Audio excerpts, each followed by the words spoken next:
Good evening. I'd like to call the East Lyme Board of Finance special meeting to order. Today's Monday, April 4th, 7 p.m. And if everyone would like to rise for the Pledge of Allegiance. I pledge allegiance to the flag of the United States of America and to the republic for which it stands, one nation, under God, indivisible, with liberty and justice for all.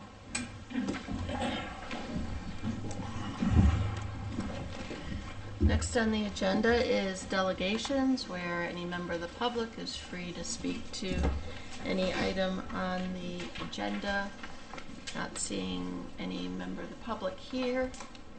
I think we can move on to new business. Tonight we continue with our review of budgets. This is our final night for all of these departmental reviews.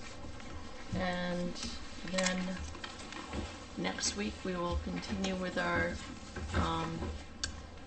deliberations as we go through the budget. And just to kind of refresh everybody on the timeline, our deliberations will be complete by April 13th.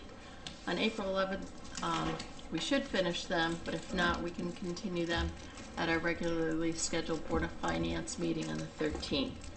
From that point, the budget will be presented at a public hearing. That will be on April 25th. And then the Board of Finance will present the budget to the annual town meeting on May 9th. And the annual town meeting will be adjourned to the referendum on May 19th. So that's what we all have to look forward to. So with that, I'd like to also make a suggestion that we just tweak the order of the departmental reviews a tiny bit. All of them, except for one, will be addressed by First Selectman Kevin Siri and Finance Director Anna Johnson, except for our human resources. So I'd like to just let Tracy go on first so that she's free to leave after that. So Tracy Santos on the podium would be great. And then just state your name and title.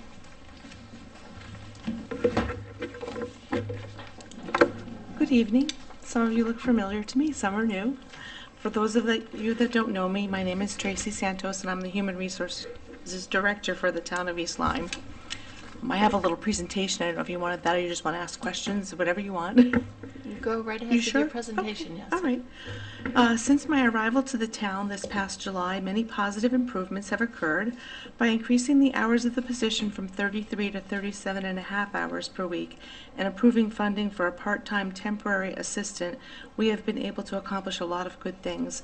A few things being compliance issues regarding personnel files, I-9 forms, and our employment application, organized and created necessary employee personnel and confidential files, created and streamlined the onboarding process for new hires, creating checklists for hiring and resigning, retiring employees, and all those processes, established an employee background check process for new hires, going through the state of Connecticut records retention process to properly dispose of documents that no longer need to be kept.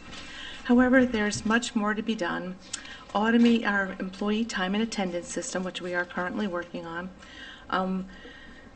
It's currently being done on paper time cards, 3-part carbon time off request forms, and a tremendous amount of manual data entry. Update our employee handbook. It's been last updated in 2005. Update job descriptions and implement a process for employee performance evaluations. My objective is to continue on this path and to continue to create and maintain a fully operational human resources department for the town and its employees. And I stand for any questions. Kevin wanted to. If I could just add, Tracy just hit a lot of the things that she's done. The employment applications, we found out that they were not really legal.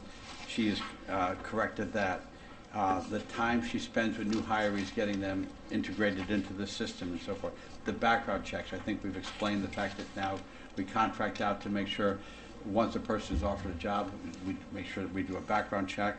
And she was very good in describing how that's done, and depending upon what is found, may depend upon how much it'll cost. Compliance issues. She's also volunteered and has done a lot of help in getting ready to do into some of the contract negotiations too. This is something that's usually just been the first selectman, the labor attorney, and the union leadership. She is also being a part of that. Also, whenever there's any issues that I have in dealing with town staff and town employees, I consult with her to call upon her background to help me out, and it's been very helpful on numerous occasions too. The job descriptions is one of the things too. We're constantly finding out that people are working a job and that there's really no good description. So, and that, as much as we'd like to, including Tracy's job as well, that's one of the hardest things, because she basically, with retirees, we're getting close to time in that. So finding the time to do this is getting really difficult. So she has had a very, very positive impact on the way our HR department works, and I think it's a much better quality of service we're providing to town employees, both the ones that have been here for a while, coming in, and those getting ready to retire. Thank you. Does anyone have any questions for Tracy? No.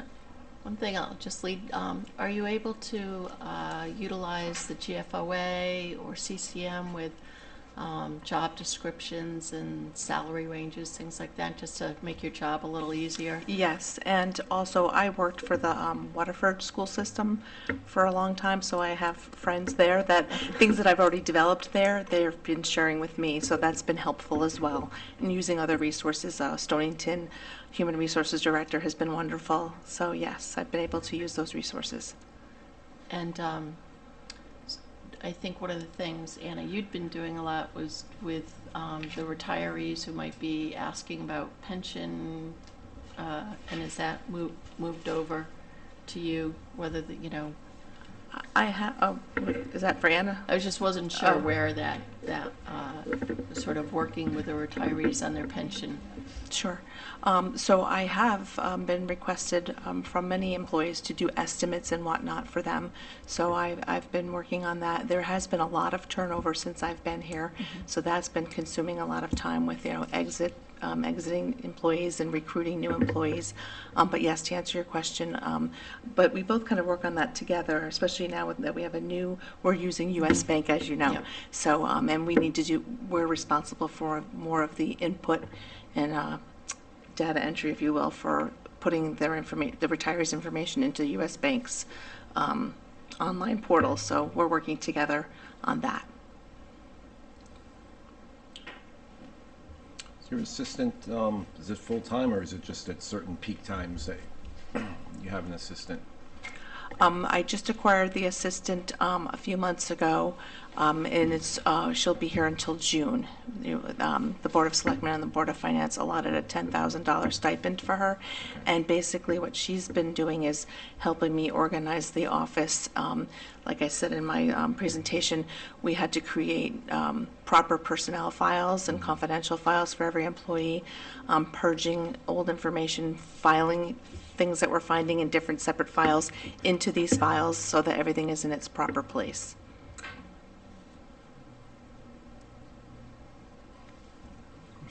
Richard? Yes, thank you for your presentation. To the HR assistant again, I notice in the narrative it mentions that it's a shared position with the town clerk. You just made a grimace. Sorry. Yeah, that's the way life is. I was wondering if for that 25 hours, is there a division that's already said as to how much will go to town clerk and how much will go to HR? Is it Right now, the plan is roughly 15 a week for HR and 10 for town clerk. We've decided to put it all in one budget line, though, rather than split it between two. Right. I think we'll have a better idea, too, as the year progresses, too, as to how to do that, because both departments need help. Now should have 15 hours of dedicated help, too. And as I said, we have increase the hours in one other office this year for that person to also give some assistance too. So we're hoping to be able to get a little more from another office as well. Oh, okay. And so the current assistant, how many hours? She works an average of 8 hours a week. Oh, okay. Yes. Okay. And I didn't grimace because I don't want to share. I don't mind sharing. I strongly feel that the hours are needed in HR, and I understand other departments need them too, but there's a great need for assistance in the HR department. Right. And in terms of the job descriptions, do you have some that have been developed since you've started to work on them? For this new position, or? No, just Oh. for positions in general. Right. I'm wondering where we are in that process. Yes. To be honest with you, what I'm doing right now is as positions become available, I take a look at them and we're updating them as we go along because I just don't have the time or the resources to actually take that project and do it right now. So I felt that that was the best way to handle it, is just as they come up, to do it that way.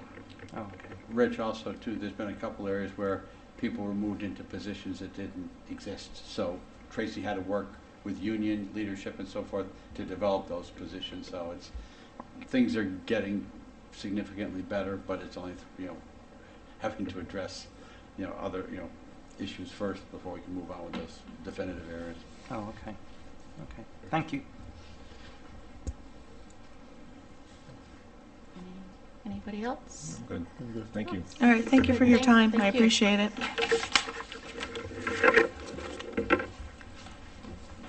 Okay, so now we will go to 104, building. And I think, Kevin, you were Yeah, going this- to cover yeah. this for, Yeah, as you know, we, right now, we're in the process, of probably over the next couple of weeks, of hiring a new building official, chief building official. We've gotten a few applications and just some preliminary checks indicate we're being in good shape. But, the line item there, 89,799 would have been for the previous building official. It all depends upon, we'll have a better idea once we interview and you make an offer to whoever we hire for that. We've increased, as you can see, last year there was $46,000 for part-time building officials. We've increased that to 75, so that we be able to, once we have the chief building official, both our part-timers that are here now, one who is currently serving as the interim chief building official, will have the resources necessary, because we're already, you'll be seeing next week, if it's approved at our selectmen's meeting, request for $13,000 to be added to the building salary line to cover their extended hours. So we figure 75 would more than cover that without bringing in a full-time assistant building official who would also qualify for benefits. So that's it. Admin clerical, one of the problems we have had is the processing of permits and paperwork. So we put a little bit more in there to bring that up to where Karen Z, who up till recently did your minutes, would have a couple more hours, a few more hours a week to help with the processing of that, especially with the busyness of both full-time positions down there. It gives her a few more hours. Everything else you can see is pretty much the same. One thing we are going to recommend under the building permit software, where it's $10,000, that was in the something we thought about to go along with the digitizing downstairs for $100,000. Looks like that's going to slide a little bit. We weren't comfortable with looking at who was coming in, so we'll probably reduce that. When you reducing that $10,000 to $2,500 for, we do want to do some minor upgrading the software, but we could easily cut that from $10,000 to $2,500. So that's pretty much it. Everything else stays the same. The longevity, as you can see, that affects the admin assistants, none of the building officials or anyone, none of the building officers. Uniforms will stay the same, especially if we bring a new person in. We'll probably obviously want to outfit him with the proper t-shirt, polo shirts and hats and so forth like that. So everything else stays the same. And just if there are any other questions. I think I heard that building permits were up 47% or something, like some crazy Building, number. yeah, they have been, they continue to be. um, But, you know, Yeah. will it be slowing down? Did We don't pull know. You know, forward here a again, lot of that too. activity? Yeah, I don't know. We haven't seen the slowdown yet. I'm down there. There's people coming in for building permits and so forth. We've seen kind of an upspike in commercials, you know, with 185 Main Street and a couple other areas. But residential still shows some, you know, increase too. I missed what you were saying. I'm not sure. The assistant building, that's 2 part-time positions? The 75,000? Yeah. Yes, it is. That's 2 separate people? 2 separate totaling people. 75,000? Right. Okay, I Yes. want to make sure. I And got neither that would correct. yeah, both are retired, and neither would qualify for benefits, nor have any Yeah, desire. yeah, okay, I just want to make So, sure I understood that yeah. correctly.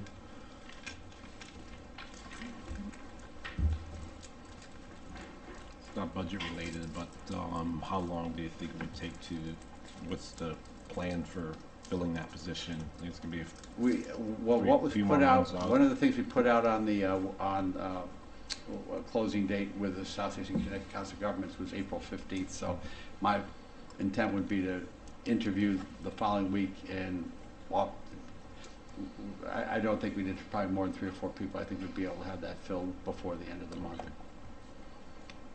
Because actually, right now, we are saving some money, because there's only 2 of them. One of the part-timers isn't into that, and some of the full-time, and the interim now is actually getting, obviously, a little bit more money, because Mhm. he's filling that, and that would be coming out of the chief building official's line right now. Okay.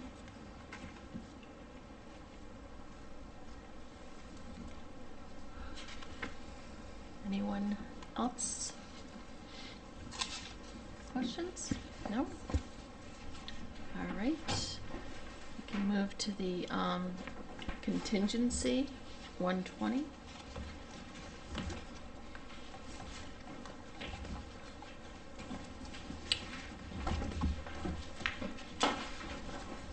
You know, I should say too that I think sometimes we may not have as many questions as you think, because we've had the benefit of listening to the Board of Selectmen meetings go through the same budget. So many of our questions get answered at those as well.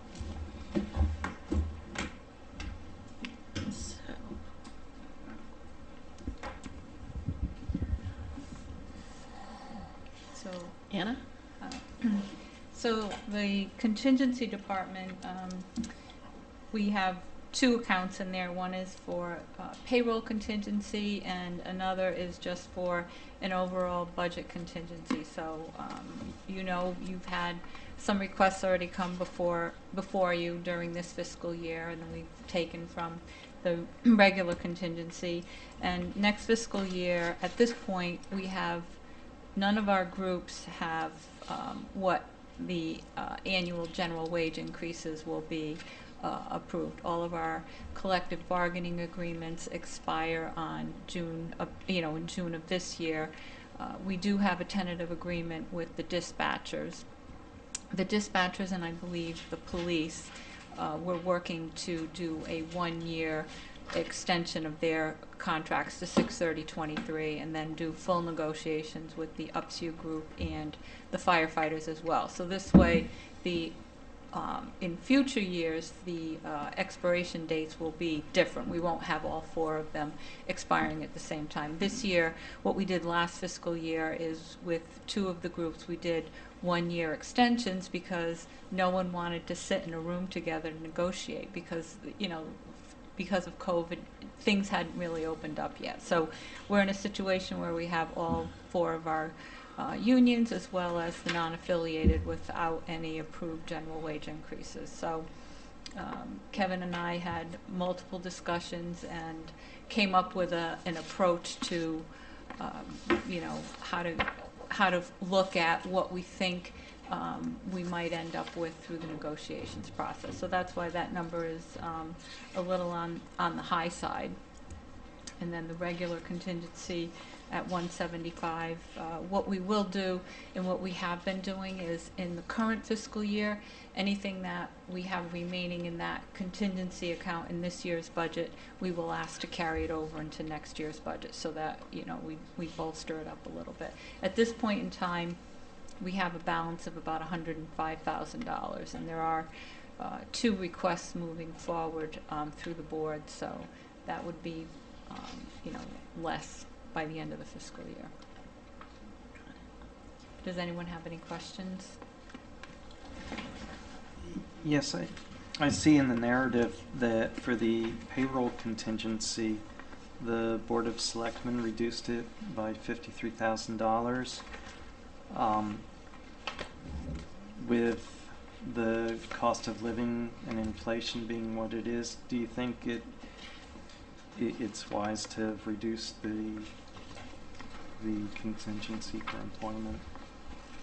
Well, the reason that the Board of Selectmen made the reduction, it was through discussions that Mr. Siri and I had regarding where we think we would end up. We took a much more conservative approach when we first put the budget together, because we thought it would be better to be in a position where we could make a reduction rather than having to increase it at a later date. Okay. And that's why that reduction was made. Okay, so we should still be pretty good no matter how the negotiations go. Oh, okay. That was my only concern.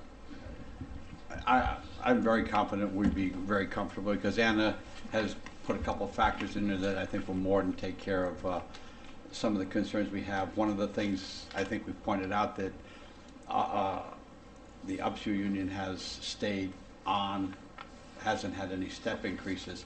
This does take into consideration and will be some adjustment to the steps and so forth like that too.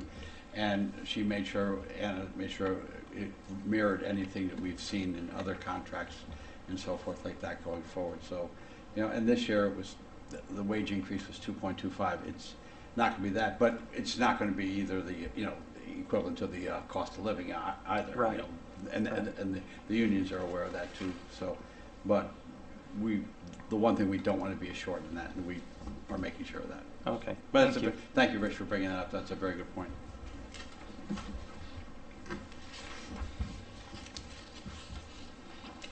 Anyone else? Nope. So then I think we could move on to cost center 114, general government and miscellaneous. It's going to be Anna as well. So this is, you know, one of the larger departmental budgets within our budget, and this is where all of our payroll-related items are, as well as legal and some insurances that we have. So I think the first, I can go through all of the accounts, or how would you like me to proceed on this? Well, you know, I think we've got a couple that are rather large percentage changes, so that probably would be, so FICA, Medicare. So the payroll, yes, so the payroll, you know, that's just a calculation of what the payroll is. So the payroll includes, you know, our regular payroll that's, you know, throughout the budget, and then also a provision for the outside police jobs when they work those. And we do have a revenue to cover what the outside police cost is. So there. Then both workers' comp and the liability auto personal property policies that we have, we did used estimates of 5% for increases. So with the workers' comp, I do leave a little bit of a provision in there for any payroll-related adjustments that we might have. The pension request went down quite substantially, and that is primarily the result. The pension committee, now the pension board, had a pension actuarial study, experience study conducted during the fiscal year, which looked at the various components of actually some economic and some demographic in the plan, and it looked at how we were using them relative to the evaluation process and made recommendations on changes going forward, which in turn caused what the town's annual required contribution is to the plan to decrease. And so in what we will be doing going forward is really looking at how this progresses, because we want to make sure, like, yes, we've made the changes, but perhaps at some point in the future we might need to revisit them and make changes as are appropriate. And So- I do just want to point out that one of the things we became more conservative using the discount rate. So the changes that were made were truly based on experience, and it wasn't a deliberate attempt to lower the required contribution. It was Right. by experience. And one of the things that the pension board will be doing is making a presentation to this board about the state of the pension and where we go. So in addition, the plan that I was just speaking about is a defined benefit plan. And then we also have a defined contribution plan. So non-union, non-affiliated employees are in the defined contribution plan, as are members of the firefighters union. And so there's funding to make those contributions as well. And those contributions are made as you go. They're based on percentages of the payroll, so they are made as you go. And there's also a provision in here to have the okay, I think that's the fast. Okay. The next two accounts are the life and disability policies that the town offers to various groups. The next account, health and dental care, that's another one of our larger expenditures. So we're currently in the state of Connecticut plan, and the projected increase for that plan for next fiscal year is 8%. I did reach out to the consultant that we use, and at this point in time, there has been no movement on that 8% projection. If there is any change, it typically comes in the middle to the end of this to the end of this month. In years in the past, we've had that information by the public hearing date, and so that's one of the items that's been addressed at the special meeting that follows the public hearing. So, and then also budgeted in this account, we have in our various labor contracts, if someone opts out of the health insurance, we do make them an annual payment, and they range from $2,000 to $3,000, depending on the group that you're in. So, like, if you waived having the insurance, that's what you would get. And there's also some funding in there for the volunteer and the part-time firefighters. They get physicals, and the town does pay for those. There's a couple of other small incidental expenditures included in there as well. We started budgeting, including retirement liability in the budget, like our unfunded liability relative to accrued leave. It's over $1 million, and so we do have an aging workforce, and we are starting to see a lot of retirement. So when individuals have any payouts that are necessary, we have this as a resource, because as you can see throughout the budget, the line items really just have the base wages in them. It would be nice if individuals would give us enough advance notice for when we put the budget together, so we could plan on retirements, but that doesn't often happen. And so it's worked out well for us. The next area, the legal services, this is really our best estimate at what we think we might need in the upcoming fiscal year. When we put the budget together, we do look at historical to see how the expenditures have been over time, and as I said, this is our snapshot estimate at this time. Unemployment compensation, that's for any former employees that might become eligible to collect unemployment. Oftentimes, someone has been gone for a while, and then all of a sudden they start to appear on our bill. We pay as you go for unemployment. We're not paying unemployment taxes on a weekly basis with our payroll. Eviction and moving, there's a statute where if someone gets evicted from an apartment, we're responsible for putting whatever's in the apartment in storage. Sometimes we have been able to collect from the individual, but oftentimes not. So this is just a provision for us to have a resource should it become necessary. Checking the indices, we need to have an audit done of the documents that are filed in the town clerk's office. The individual that has done this has been doing this for years, and there has never, the price remains the same year over year. There's been no increases there. The next one I had mentioned previously, that our property, auto, and liability policy, we plan for a 5% increase. We also include a provision for any deductibles that we may have to pay. Most often the deductibles have to do with any automobile accidents that might occur during the year.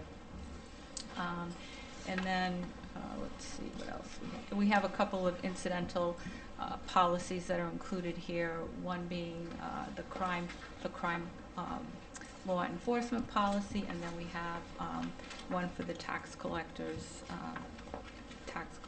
bond. We have an employee assistant program. It's a nominal fee for that. We do budget some for professional development and management training in the event that any of the townwide departments don't have the sufficient resources for training they might want to send their employees to. And then the last line item is for various municipal type organizations that the town belongs to, the annual fees for those.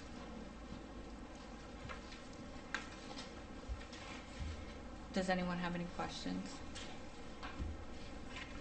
Do our specifically the insurance programs, are they standalone, or do we have them combined with the Board of Ed?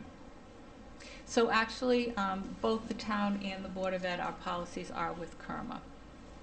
And we're like one policy, and there's an allocation done for the board share, and then what's in the budget here is our share. And I mean the same for the health insurance. The town and the board, we are in the same insurance plan. And actually,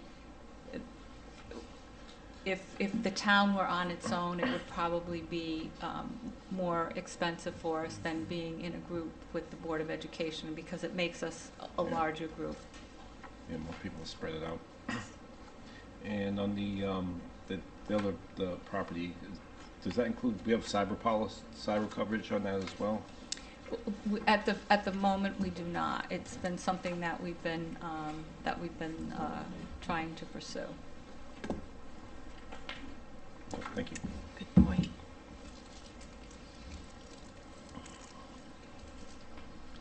Rich, Peter, anybody? No? No? Okay, I think we are good with that. And then moving on to 118, Finance Department. What's that budget on?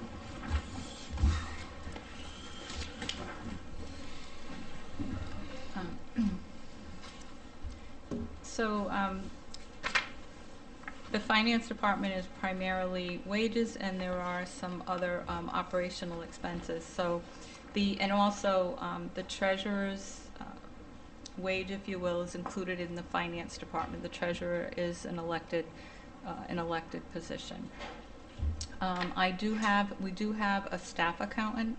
The staff accountant is, primarily does our bank reconciliation along with the reconciliation of our what's recorded in the general ledger and our tax collection system. So that individual does those monthly reconciliations. And then from time to time, if there's a special project, she will help out with that. The account clerk / fiscal assistance account, that's for 3 employees. I have one employee does accounts receivable, one is payroll, and the other is accounts payable. So currently, the primary reason for the increase there has to do with the accounts payable position. That position, some budget years ago, we reduced the hours from 37.5 to a 30-hour position. And typically I've been budgeting about 32.5 hours because during the months of July and August, it's like very busy because we're ending one fiscal year, beginning another, and we are typically doing our payables through the end of August. And so I was just looking, it's a position, it's for purposes of benefits, it's already receiving benefits, and I was just looking for some additional assistance to help me out with some projects and other duties that I could, have a staff member that I could delegate to. So that's the reason that I did the increase to the 37.5 hours there.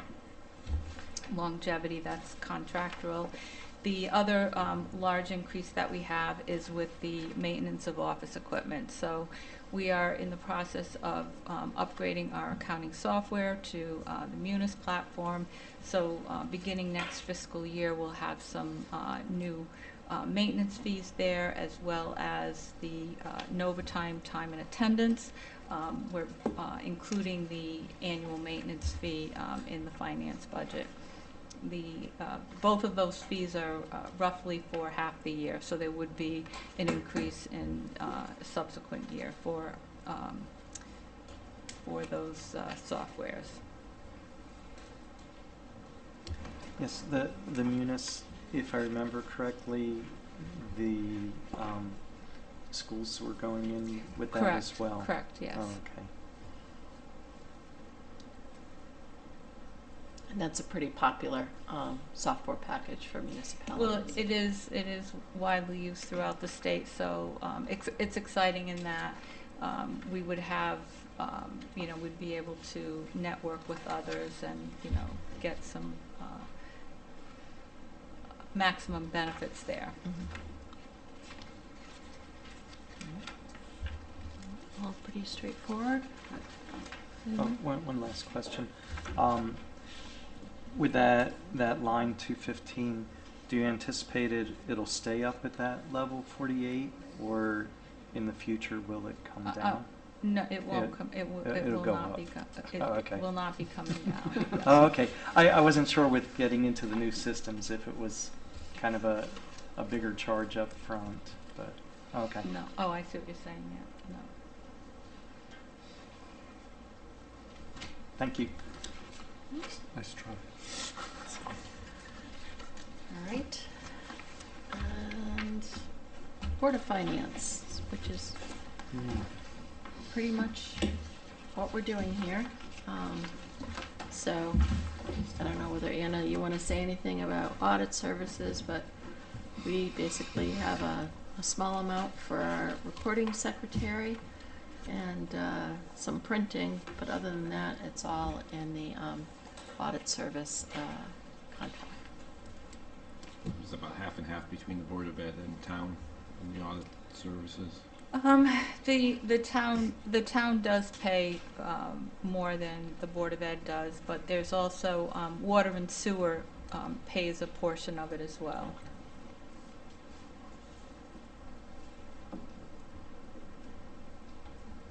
Anyone have anything? We probably for won't them? know that number for a couple of months until we get the next engagement letter.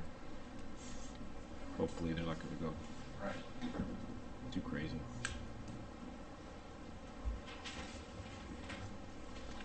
Okay.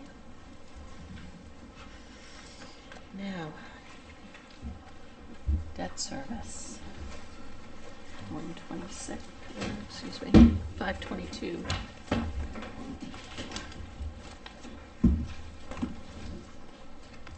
So with regards to debt service, Department 522 is interest. And so for each year, I mean, the payments are what the payments are. We do, when possible, we do refundings of prior year debt. In June of last year, we did do a refunding of some prior year debt, so we took advantage of that. And and when we do refundings, what we try to do is we look at what our existing debt service is, and we take the savings from the refundings and put it in those years, so that it can help to to bring down any peaks that we might have. The overall goal is to try to keep our debt service line item as level as possible over time. Obviously, we will have some peaks because of the bringing on the school debt. That's a large amount for the town. In the past, our debt issues hadn't been as large as for the schools. We did phase the school debt in. We didn't just do the entire $37 million all at one time. We phased it in, over several years, about $10 million at a time. We do have one new account for an issue that we will be doing in this year, and it's some of the prior year debt that we've had notes on that we'll be permanently bonding. So I would think by this point in the interest rate cycle, we've refunded everything that we could. I would say yes, because what we did this last year was from the 2014 issues. So I think, yeah. And our municipal advisor regularly would bring those opportunities to you. Oh, absolutely, yes. Yeah. Last year, we even looked at the possibility of doing refundings on the state drinking water.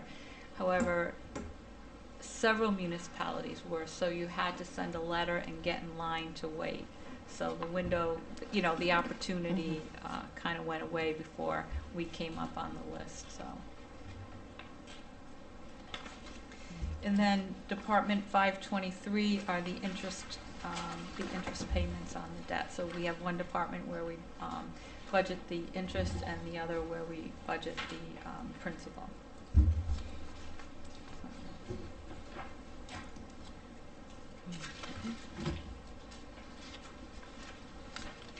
Is the current debt schedule available on the website, or is that something you can provide for us?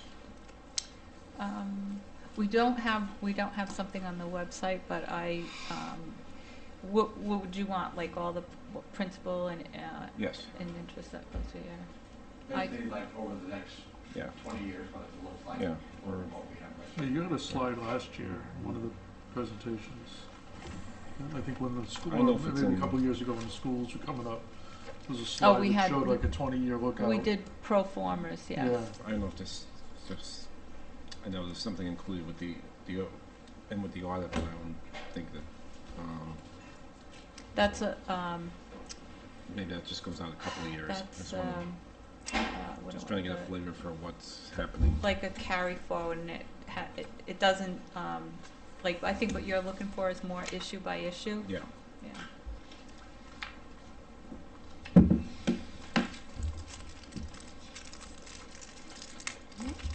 Anyone else without? No? So then we can move to 724, capital, CNRE as well.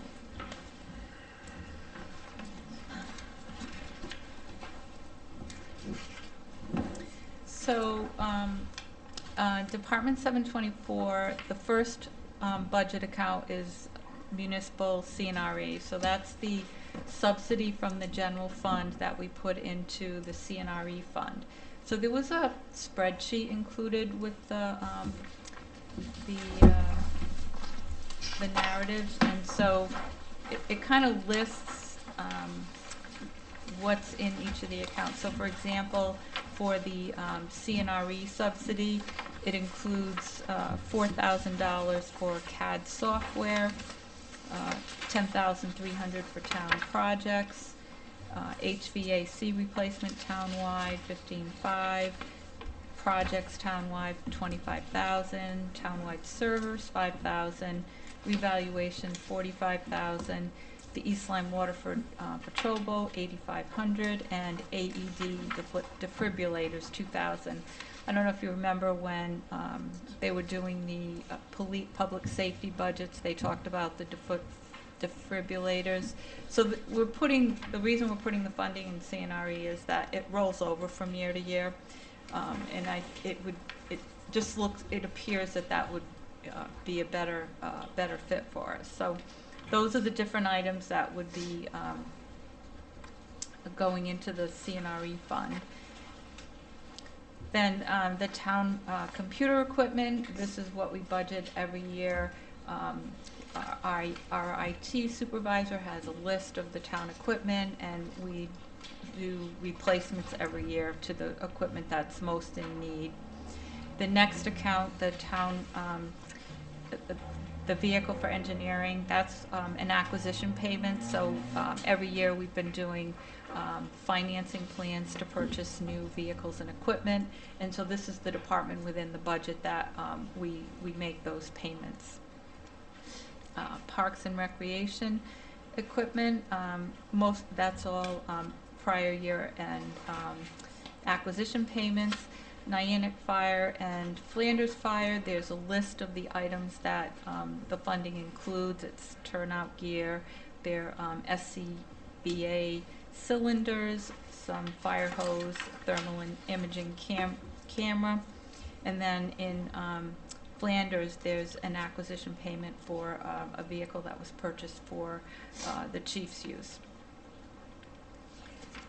Emergency management, that's an acquisition payment. Actually, that there's just a small amount left, and that one would be paid off. And then the $7,400 is an acquisition payment for a fire marshal's vehicle. And then Public Works Department trucks, those are acquisition payments for the past, and there's some funding in that account for what's proposed for the 22-23 year. It's just under $100,000. However, one of the items that is included on the items to be funded with the ARPA funds is a new trash vehicle. So if we were to take, with that in mind, then there would, there's room for I believe it's $63,800 that would be able to be reduced from this particular budget because of that. So. I don't know if anyone has any questions. Well, just since you touched on that, we know that the committee that analyzed all of the requests for grants under our ARP money, so how will that flow through the budget as things get approved? The garbage truck was really the only one that was fitting into our current budget. So for the ARPA funds, I set up a separate fund because I just felt that was, a substantial amount of money, and that it should be segregated. It would, make it better for auditing and all of that. So any of the appropriations for ARPA funds are being run through a separate fund. Which I think will be a lot easier as the yearly reporting comes up and so forth like that. Then you don't have to go back and look into it, because I think Treasury has finally realized trying to keep it as simple as possible as the reporting goes.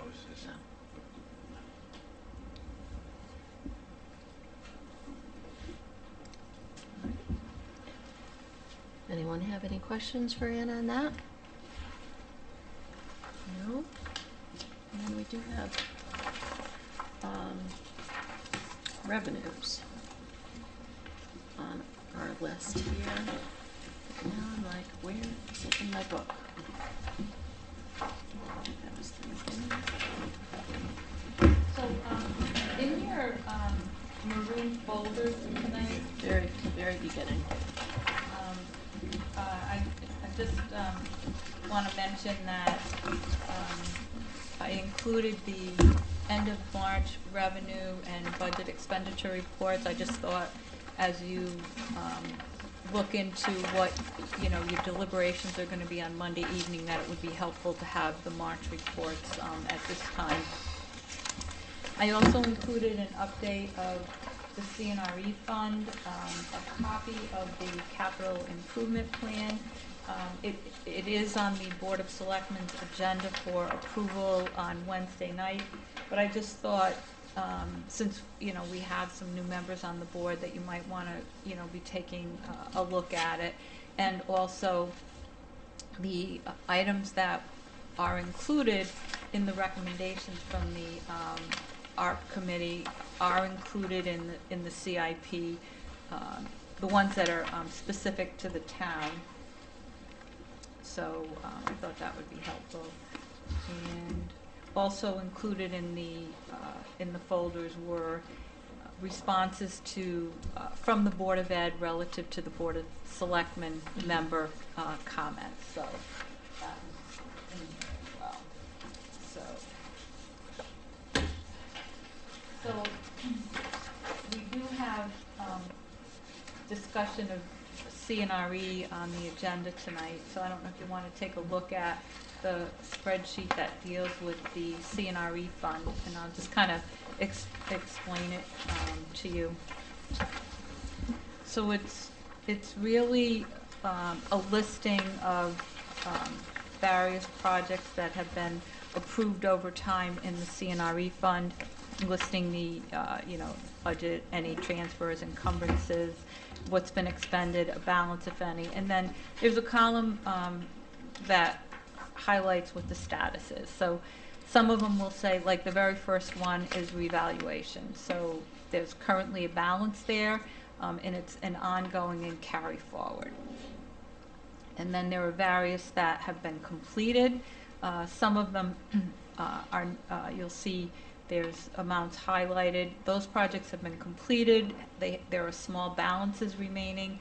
So, at the end of the fiscal year, we really should clean up those balances, take the remaining funds from these projects and put it back into the townwide allocation. So if other projects come up, the resources will be available.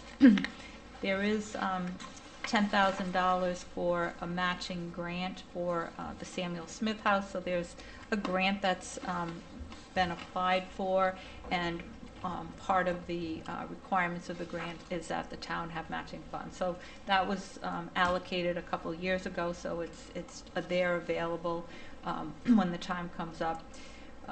There's $128,000 for the East Lyme transfer station improvements. We're looking to start to get ready to move forward on that project. There's a lot of completed projects with zero balances. Okay, so then on the second page, you'll notice the Public Works Reserve, and there's about a little over $50,000 there. So last year we did a big cleanup of the fund, and there had been some prior public works projects that were completed with balances left, so we put it in a public works reserve specifically for them. There's a small balance left in the COA DOT bus account, so when Commission on Aging has been successful in getting the new buses for senior transportation through State of Connecticut grants, and we do the appropriations through this fund for those buses. So typically we have to do a PO with the vendor, and then when the buses are received, the state transfers the grant funds to us. So we kind of like all work simultaneously together. Now, the next one, low SIP reserve town clerk, there's just under $27,000 there. So what the state did several years back is they added a component to the fees that the town clerk collects, and they said, those fees we want the towns to put aside and use it for capital items in accordance with the rules of the low SIP grant that they provide to us. So those fees get deposited to that account. At the end of the year, whatever the revenues are collected, just gets added to this account for use for various town projects. The proceeds from the sale of vehicles, any town vehicles that we sell, we put the proceeds in this fund, and they go to this budget account. And again, at the end of the year, anything that's collected, we just add to the balance. The next account is police vehicles and equipment from fees. So these are this is where the $25 per hour that we charge for outside police jobs for the vehicles that are on those assignments. It gets deposited here. We've been using those funds for the acquisition of our new police vehicles. So again, we get the revenues at the end of the year. I increased the account by what was collected during the year. And then we also run our low SIP projects through this fund. So the next series of numbers with the third number in, that's all the 45s. So when we get low SIP projects approved, they're run through this account, and the account numbers are tied to the number of the project number that the state assigns to it. So when the project's completed, we would just zero out any remaining balance and put it into the first where it says project low SIP allocation of funds. So we currently have a little over 84,000 that can be allocated. And you'll see there's 99,008. This is another source of the funding for the improvements that we're planning to do at the transfer station. And then the next, you see the HVAC pump replacement. That's one of the items that is included in the subsidy from our in the 22-23 budget. We currently have a balance there.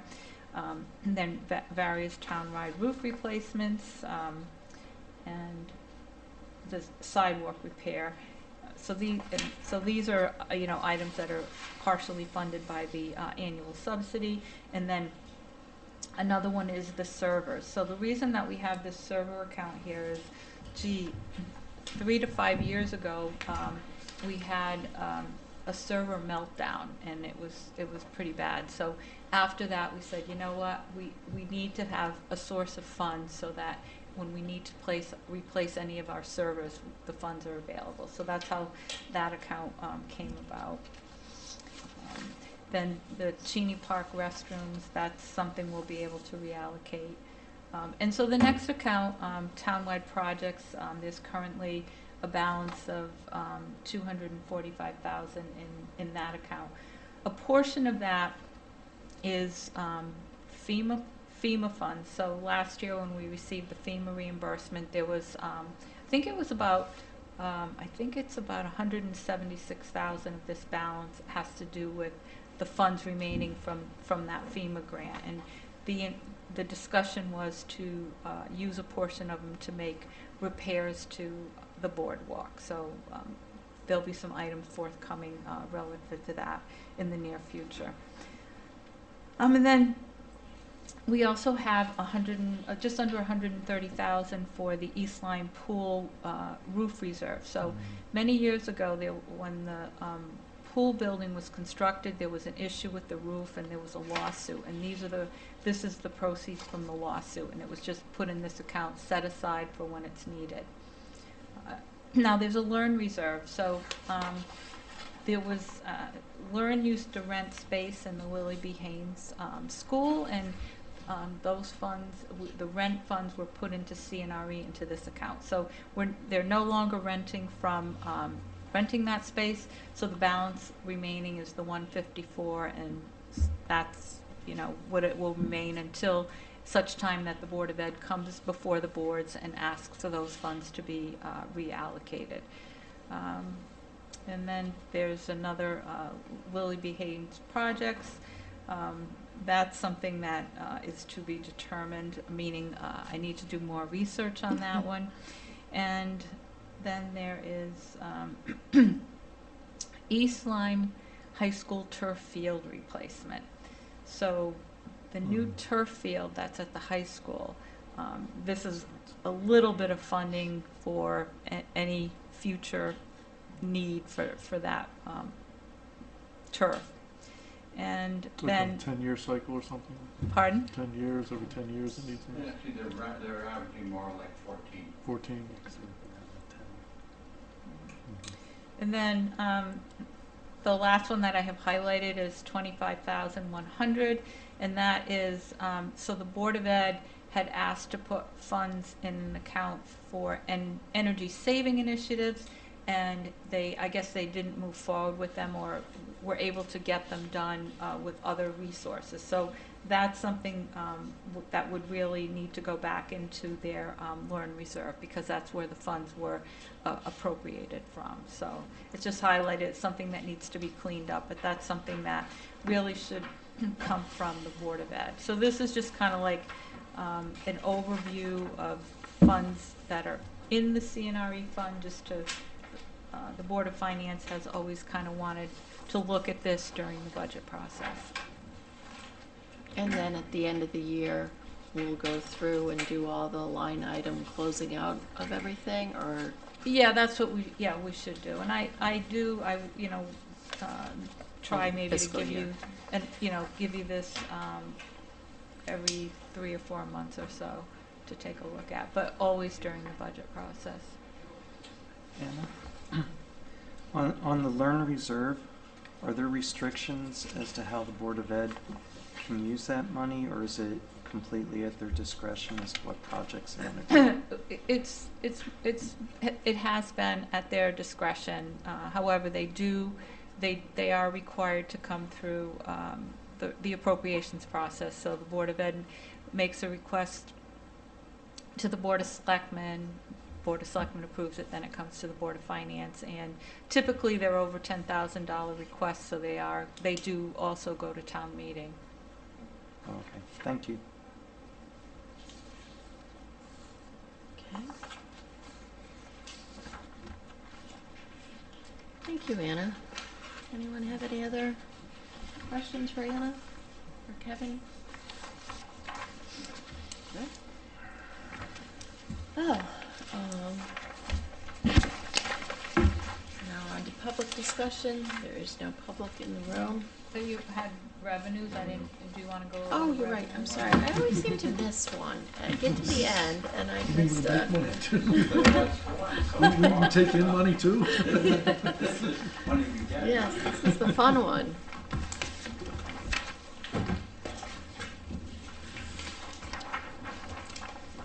Well.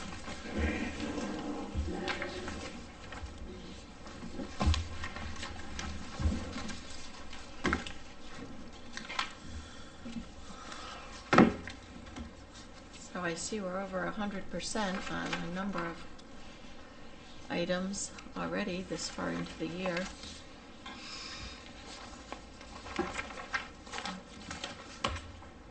So that's good news. So are you looking at the March or? Well, I'm looking at the one that you handed out just because 331. it was right in front of me after you handed out, but if we want to go to the budget book, on,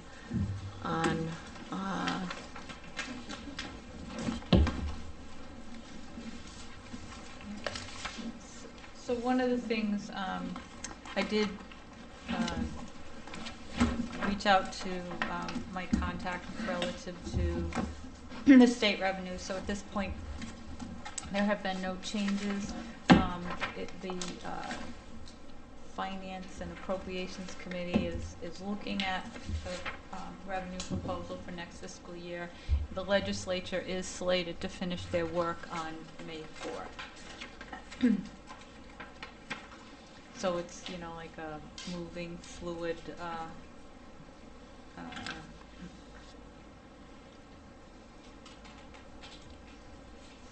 So specifically in regard to like the motor vehicle, supplemental motor vehicle.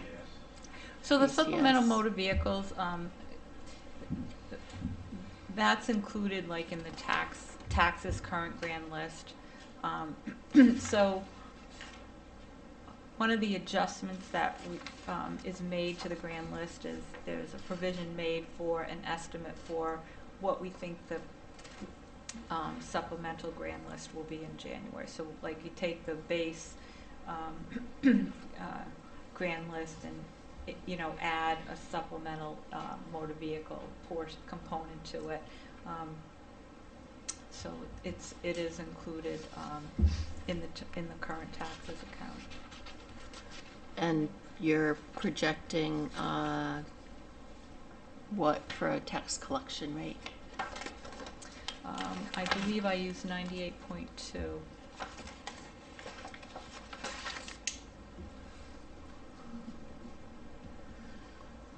And We had been using 98.4. We kind of tweaked it down a bit as we went through the COVID years.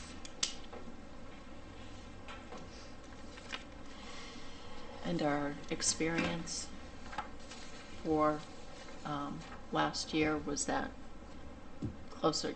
You tweaked it down. Is that what it really came out to be? So we made our projected, and we went over a little bit. So it's worked.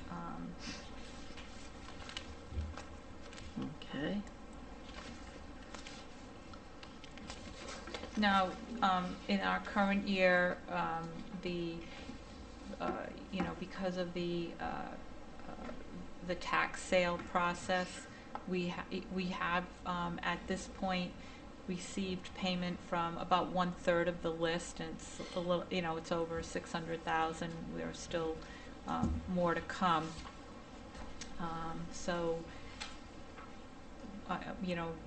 we expect to get, additional in that prior year taxes. So that's a huge windfall for us this year. But that will be recorded within this year, so Correct. not in Right, this exactly, budget. exactly, yeah. All right. How much is left? You said 1/3 is 600,000? So we've collected a little over 1/3, but it doesn't mean that the additional 2/3 are going to be triple that amount, because No, that's what I'm asking Yeah. about. How much is that 2/3? because I know we've received payment. I mean, the largest account was 180 some thousand, and so there's only one of those. Right. So. So it's hard to say what that 2/3 is. Correct. And Right. Yeah. That's about it. So Anna, in terms of the projected revenues, on the second page, the other financing fund balance, this was something that really tripped me up last year, and I kept asking and asking because I wasn't sure where that money was, because we were talking about increasing the amount that we were going to use from the undesignated fund balance. And so if that is not utilized, then we have a higher increase in what our budget is. That 500,000 that the Board of Selectmen proposed, if we didn't use that financing from the fund balance, then our budget would be $500,000 more. So if you didn't use the 500,000, that would mean we would have to increase what we collect from taxes by that 500,000. So Right. that impacts, your mill rate. Right. So like last year, where we took 900,000 from the undesignated fund balance, and we had that grant, which brought us down to the 307 for last year. I believe that was what was last year's amount that we used. and then we increased in this proposed budget to 500,000. If we were to take even more from the undesignated fund balance, should we decide to do that, then that could go to lowering the tax increase. Yes. Okay, thank you. And I think one of the things we've spoken about is updating the fund balance policy and what our target is, and because it hadn't been updated in a while, and I think back then they just set it as, I think, an 8% as the minimum, and now we're up to, we'll probably be over 15%. So, at that point, do you want to keep adding money to just sit there when it could be used to, like you said, lower taxes? So I think the process, there'll be the decision that we'll need to make, like how much should go to the fund balance, and how do we apply the difference? And I think the Board of Selectmen would make a proposal, correct, and then the Board of Finance would also. We would make a not so much a proposal, but we would give our input Recommendation. to what we could think, because here again, we've had a nice increase in the grand list, but we've seen a little bit of a shift from commercial to residential, so, we want to address that too, because, obviously, the mill rate will come down, but, the mill rate, the value of the mill will change as well. So I think that's something, once we get through that, before we have the public hearing, that we'll come back with our figures, our recommendation based on, we'll have a much better idea after the 21st, because that's the day of the tax sale. Because even if the person, someone bids on it, that person, the person whose property is still has 6 months in which to come up with the money, but the town gets the money right off the bat. So, that's, will give us a much clearer picture as to where things stand. Because right now, I talked to Sarah in the office, in the tax collector office, saying right now, the tax sale has netted $661,750.97. So, and we've also had the conveyance for the Gateway complex selling. That was a $325,000 conveyance tax piece of revenue that was not anticipated.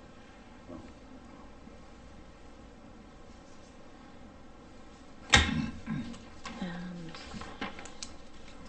so there's still a few moving parts here.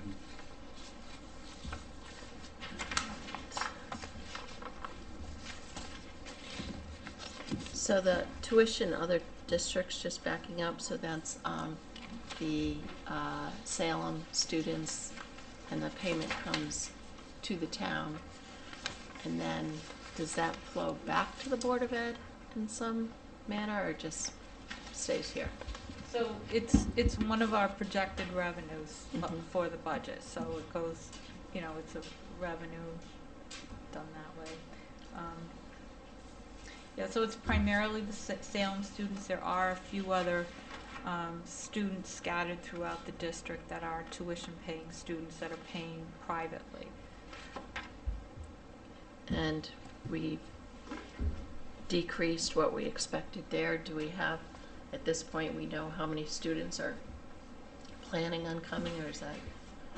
Well, so it's so the Board of Ed really has to do their best to come up with a reasonable estimate. I guess it's getting to be somewhat more challenging with the various magnet schools that are now available for students to make the decision to go to. So it just kind of all depends on what happens at the end. Like sometimes students move away, and then you can have some that move to the district. So it's a moving target. I know in the past the board has made the, made the assumption that all of the students are gonna come well, and that's when it's like, okay, it's not gonna work that way. So we have to be somewhat more conservative when the estimates are put together. Okay.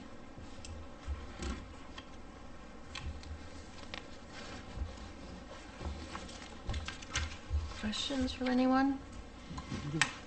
Okay.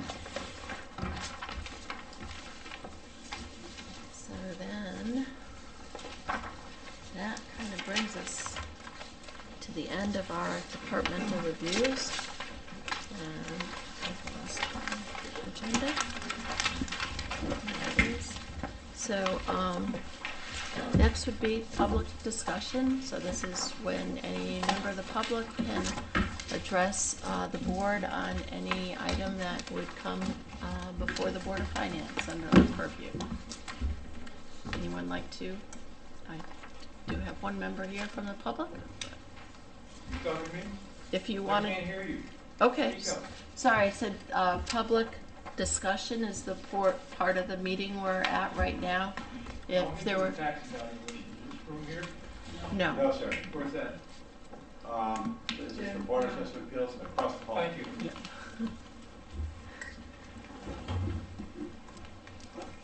So now seeing that there is no member of the public here, I will now put this out to the board. Does anyone have any comments that they wanted to bring up about anything this evening? Yeah. All right, well, I think we all have a lot of reading and studying and deliberating. If you have questions, I know Anna is available. I know the superintendent, Jeff Newton, has been very open to any questions. I know, Rich, you've sent a few his way, and they've been very receptive. So if anyone has anything that they want to discuss, let's bring it up now before we get to the final. All right. So, do I have a motion to adjourn? So moved. Seconded? All those in favor? Aye. Approved. Thank you, everyone.